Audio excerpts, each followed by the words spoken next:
No conference like this can take place without a bit of begging for money first. And so some of the prose that Rob just read to you was also coined for a proposal that we submitted last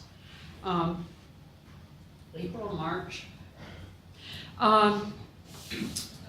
So before I introduce the first speaker, I have to acknowledge the sources of revenue that made all this possible.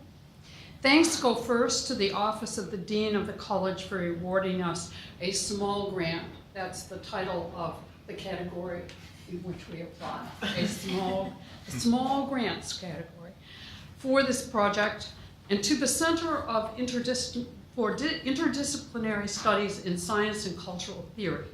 That's Rob's center, for contributing something. We are grateful also to the English department and the Franklin Humanities Center for covering the cost of the after party tomorrow night, to which you are all invited. I hope you will come. Where?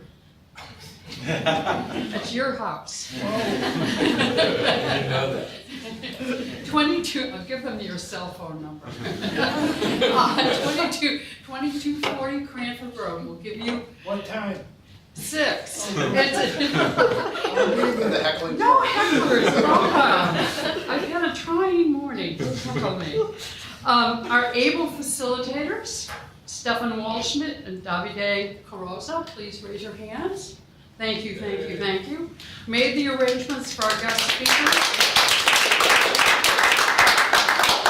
as well as the food and coffee, which will keep you buzzing, we hope, throughout this afternoon and tomorrow. Finally, let me thank our guests and interlocutors for braving the weather, or the American transportation apparatus in this weather. Thank you. I mean, we were all sitting by cell phones yesterday as they made their way across the map. Thank you for traveling to Durham from New England and the West Coast in this deplorable winter weather. Without your presence, we realized at some point on Thursday morning, none of this could happen. we had all the ducks here in a row, and we thought, oh no. It's now my great pleasure to introduce our first speaker, Warren Montauk.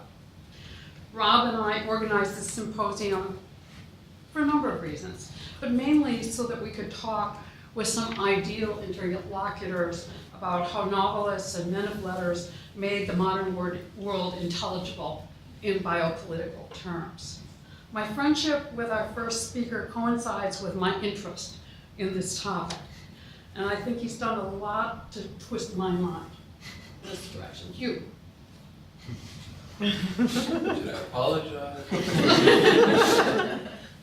No, I'm happy about it, and it's a great pleasure to introduce him to you.